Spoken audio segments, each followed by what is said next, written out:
30th October 2023 and 3rd November 2024. During his state visit, one of the designated places where King Charles III was to visit was Kuritu Marine Conservancy, which shares a road with the Vipingo Beach Resort. And it's a public road, by the way, it's not a private road. I have annexed a copy of the program of the state visit to Kenya by King Charles III, marked RG, which at page 13 on items 63 and 64 shows his departure and arrival at Kuritu Marine Conservancy. As I was walking around, I slept there, I think 2-3 weeks before the arrival of the king. And as you all know, I walk every morning. And as I walked on that road, I found there was a lot of activity and tarmac was going on. I was very happy and I asked what was happening. And I was told that the king himself, the third, will be coming. So, like all other residents of that area, we are very indebted to King Charles III, that this was done very speedily. Regarding Gachagua never called anybody to do this road. In fact, I'm informed that this road is donor funded, the one to Kilifi, and there is a component of corporate social responsibility. And I have learned, after I have inquired, that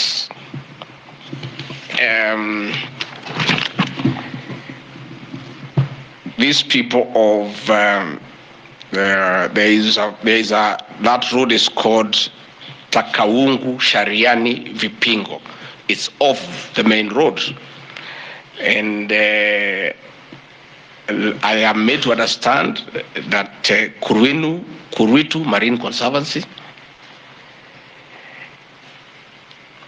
Vipingo Secondary School, Shariani Primary School, among other stakeholders, including a public market, applied to Kenya to be considered for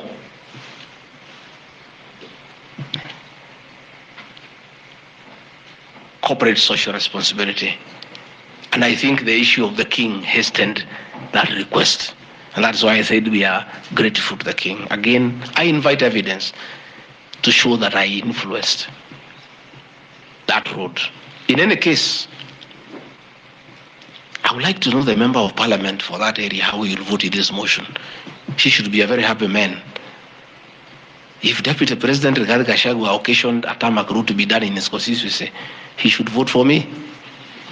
But I didn't. And when I went there, that Shariani market, people are very happy with that road, because I walk there in the morning when I sleep there. People are very happy with that road. The secondary school there, the boys and girls are very happy. The primary schools are there. And again, contrary to the assertion by the Honorable Mutuse, it's not a private road, it's a public road. And it is serving many people, a primary school, a secondary school, a market, and a whole community, including the family of the estate of the late Governor Gachagua.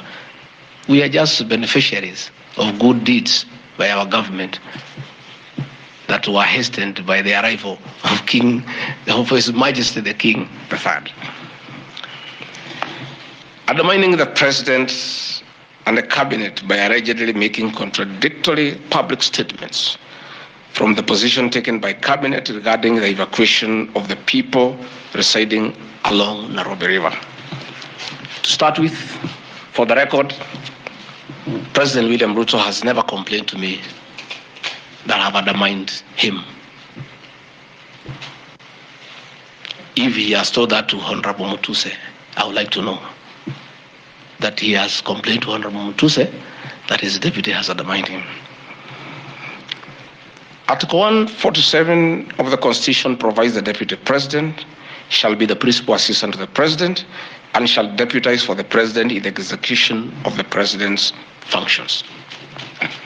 Article 28, which states that every person has inherent dignity and the right to have that dignity respected and protected.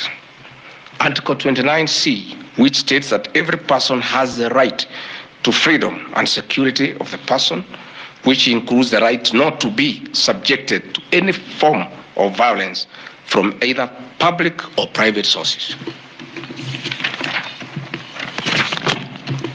Section 152G1 of the Land Act, which states that notwithstanding any provisions to the contrary in this act or in any other written law, all eviction shall be carried out in strict accordance with the following procedures. A, be preceded by proper identification of those taking part in eviction or demolitions.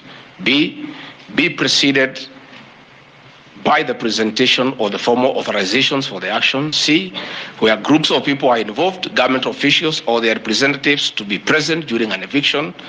D, to be carried out in a manner which respects the dignity, right to life and security of those affected. Include special measures to ensure effective protection to groups and people who are vulnerable, such as women, children and elderly and persons with disabilities. F, include special measures to ensure that there is no arbitrary deprivation of property or possessions as a result of the eviction. G, include mechanisms to protect property and possessions left behind involuntarily from destruction. H, respect the principles of necessity and proportionality during the use of force and give the affected person the first priority to demolish and salvage their property. Critically, our Constitution provides at Section 147(2) that first, the Deputy President shall perform the functions conferred by these constitutions and any other functions of the President as the President may assign.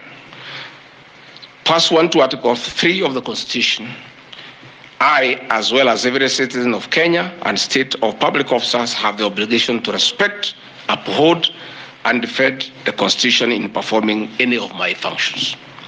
The national values and principles of governance contained in Article 10 of the Constitution by those state organs, public officers, and all persons, including myself as the Deputy President, wherever we make or implement public policy decisions.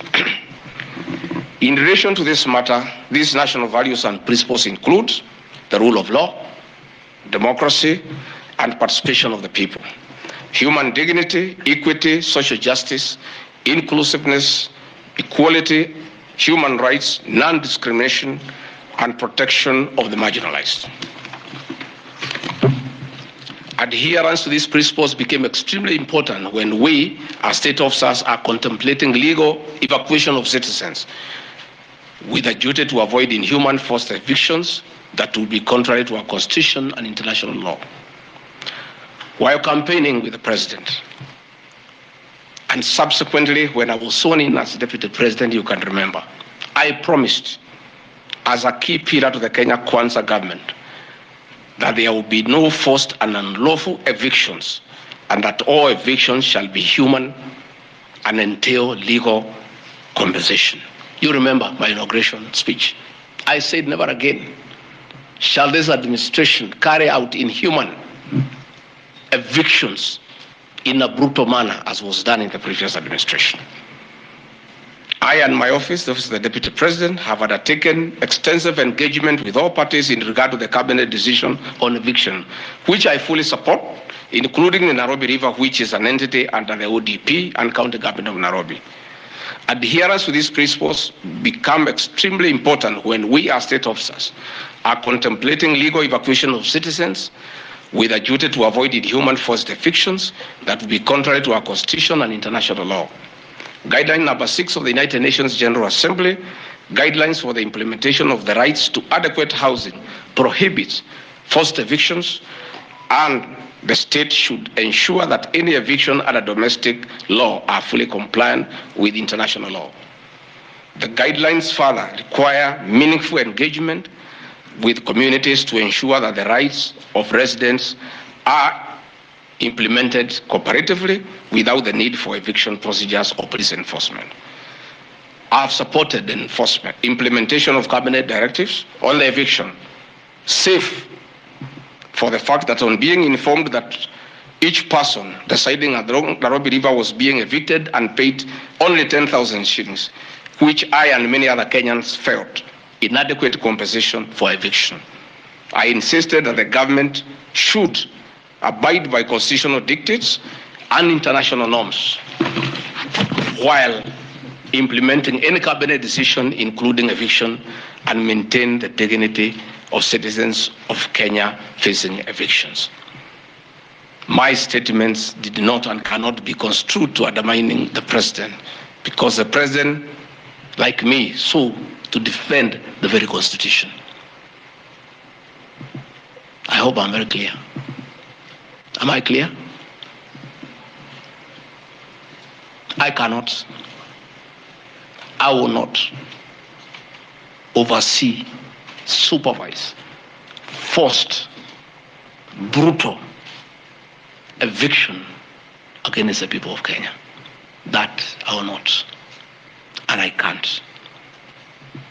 President William Ruto and I on the campaign trail gave a solemn undertaking to the people of Kenya that under our administration, that will never happen. So when I was asked to oversee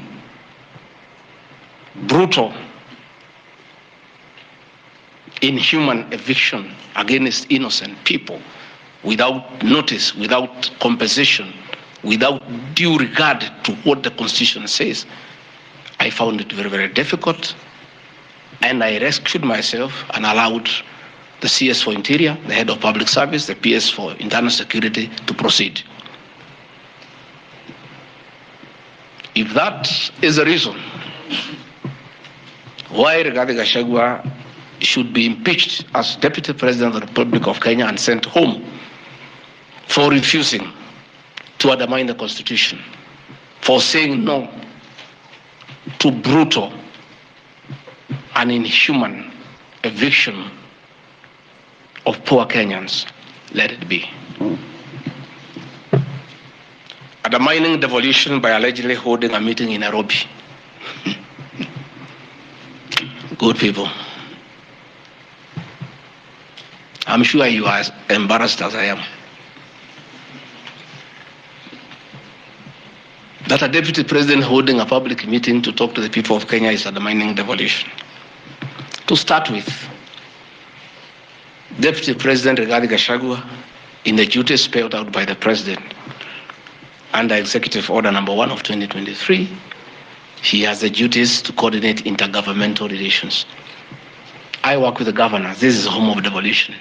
I hold meetings with the governors every day. I chair IBEC. I cannot be accused. And I need evidence tabled that I undermine devolution. The motion alleges that on 29 September 2024, I unlawfully interfered with the running of the Nairobi City Council government by holding a public rally where I allegedly incited citizens against lawful directives of the county government on planning and relocation of markets. This is my response. It is not true that I incited citizens against the lawful directives of the county government as alleged. I wish to clarify and point out that when I held the public rally, I merely requested the governor of Nairobi County to speak and listen to grievances which were being raised by the market traders. Videos will be produced tomorrow in the National Assembly. I, Rigathi Gachagua, asking Governor Sakaja to take time to listen to the people and listen to their grievances. The traders had sought me out to intervene and request the governor on their behalf to dialogue with them and seek a solution to their grievances with regard to the relocation of markets. Had the governor listened to these traders, they would have had no business coming looking for me.